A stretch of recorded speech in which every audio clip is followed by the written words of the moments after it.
What's up les G, c'est Bidoka. Aujourd'hui je vais vous montrer comment on fait un effet Night Vision sur After Effects en 5 minutes. C'est parti.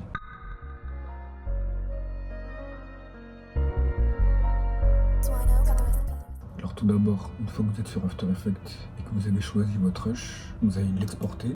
Vous allez cliquer ici, cliquer dans codage logiciel et mettre ça au maximum.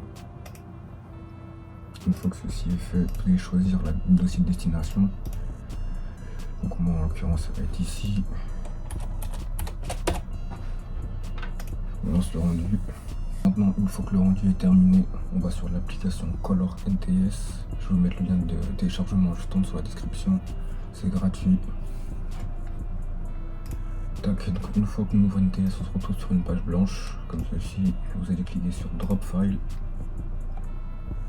Ensuite vous allez choisir donc le fichier. Donc moi je l'ai mis ici et c'est ça.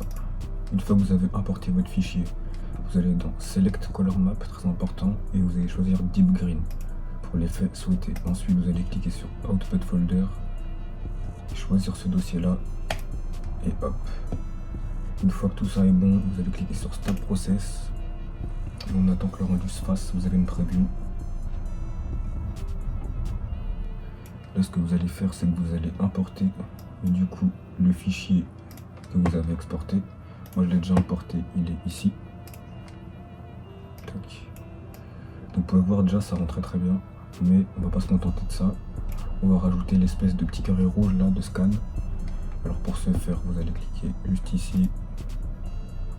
Vous allez faire un carré comme ça à peu près. Ensuite, votre carré, vu qu'il est plein, vous allez aller dans le fond. Vous allez baisser l'opacité. Une fois que ceci est fait, vous allez dans contour. Contour, vous mettez en rouge. La largeur, hop, à peu près comme ça.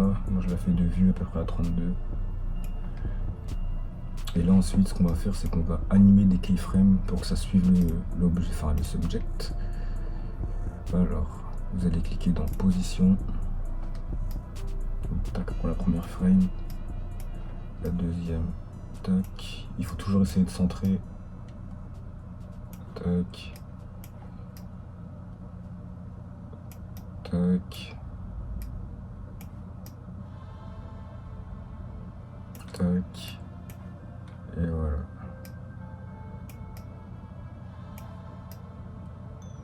Donc une fois que vous avez animé ceci, on va passer à la précomposition. Très important. Tac. Dans la précomposition, vous allez avoir que le carré qui suit. Ensuite, vous allez revenir sur votre composition principale. Vous allez mettre du glow. Vous pouvez utiliser soit Deep Glow, soit S-Glow, soit Z-Glow. Ça dépend de ce que vous avez. Tac. Et là, ça va rajouter un espèce de flou lumineux.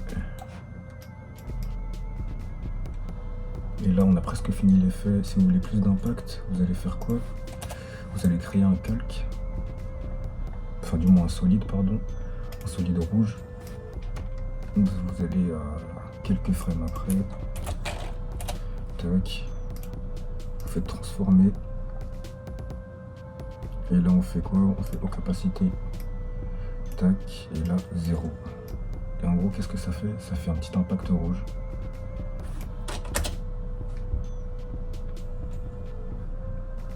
Et voilà, ça nous a pris même pas 5 minutes l'équipe. On se retrouve pour un prochain tuto, ça part.